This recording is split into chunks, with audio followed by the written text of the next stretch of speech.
अमरावती मनपा शौचालय घोटाळ्यात सहभागी असलेल्या मुख्य आरोपी योगेश कावरे हा पोलीस कोठडीत असताना कोरोना बाधित अहवाल आल्याने पोलीस विभागात पुन्हा खळबळ उडाली आहे। घोटाळ्याच्या आरोपामध्ये योगेश कावरे याला तिसऱ्यांदा पोलीस कोठडी न्यायालयाने सुनावली होती। त्यातच कावरे याला सिटी कोतवाली पोलीस स्टेशनच्या कोठडीत असताना त्याच्या सोबतच वलगाव, खोलापुरी गेट, नागपुरी गेट या पोलीस स्टेशन अंतर्गत असलेले 12 आरोपींना सुद्धा ठेवले होते।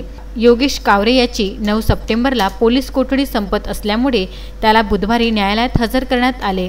न्यायालयाने त्याला न्यायालयीन कोठडी सुनावली। यात त्याला पोलिसांनी जिल्हा सामान्य रुग्णालयात वैद्यकीय चाचणीला हजर केले। त्यातच त्याची टेस्ट केली असता त्याचा अहवाल पॉझिटिव्ह आल्याने एकच खळबळ माजली। त्याच्या संपर्कात इतर 12 आरोपी तसेच सिटी कोतवाली पोलिसांचा संपर्क आल्याने आरोग्य विभागाने त्याची तपासणी करायला सुरुवात केली आहे। अजय शृंगारे, विदर्भ न्यूज, अमरावती।